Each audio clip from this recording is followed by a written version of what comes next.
মালিগাঁও উচ্চ মাধ্যমিক বিদ্যালয়লৈ কাৰণ দৰ্শৰ জাননী হাইস্কুল শিক্ষান্ত পৰীক্ষাত শোচনীয় ফলাফলৰ বাবে এই জাননী বিদ্যালয়খনৰ 16 গৰাকী প্ৰাৰ্থীৰ মাত্ৰ 2 গৰাকীহে উত্তীৰ্ণ হয় মেট্ৰিকত কম্পাৰ্টমেণ্টেল পৰীক্ষাত অৱতীৰ্ণ হ'ব বিদ্যালয়খনৰ 3 গৰাকী বিদ্যালয়খনত আছে 15 গৰাকীকৈ শিক্ষক শিক্ষয়িত্ৰী পৰীক্ষাৰ শোচনীয় ফলাফলত উদ্বিগ্ন বিদ্যালয় পৰিচালনা সমিতি বিষয়টো গুৰুত্ব সহকাৰে নিৰীক্ষণ কৰিব বুলি মন্তব্য কৰিছে পৰিচালনা সমিতিয়ে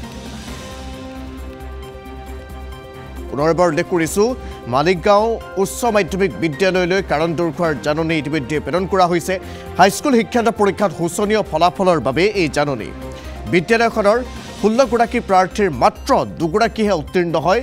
মেট্ৰিক পৰীক্ষাত কম্পাৰ্টমেণ্টেল পৰীক্ষাত অৱতীৰ্ণ হ'ব বিদ্যালয়খনৰ 3 গৰাকী বিদ্যালয়খনত আছে 15 গৰাকীকৈ শিক্ষক শিক্ষয়িত্ৰী পৰীক্ষাৰ শোচনীয় ফলাফলত উদ্বিগ্ন বিদ্যালয় পৰিচালনা সমিতি বিষয়টো গুৰুত্ব সহকাৰে নিৰীক্ষণ কৰিব বুলি মন্তব্য কৰিছে পৰিচালনা সমিতি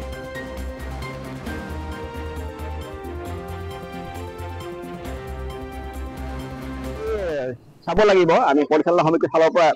আমি ক্লাছ পাতিবিলাক সময়মতে হৈছে নে নাই ছাত্ৰ ছাত্ৰী উপস্থিতি নিয়মীয়া হৈছে নে নাই সেই কথাবিলাক আমি লক্ষ্য কৰিব লাগিব লগতে ইয়াৰ মানে ক্লাছবিলাক ভালকৈ কৰাব লাগিব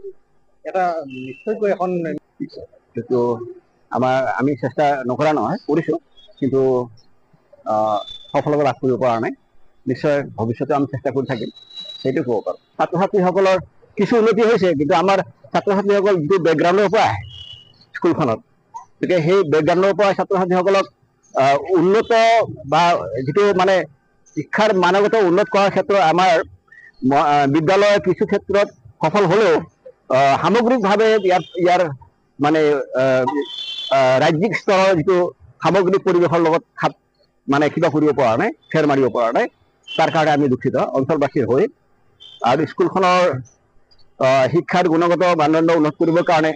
আমি কৰা চেষ্টা সিমান ফলপ্ৰসূ নহ'লেও আমাৰ চেষ্টা অব্যাহত থাকিব আমাৰ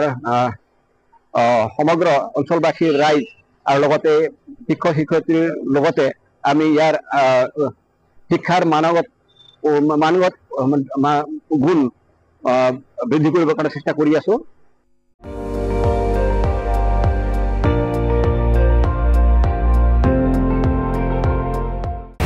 আপুনি চাই আছে ND24 সৰ্বশ্ৰেষ্ঠ নহয় সৰ্বোত্তমৰ দৌৰ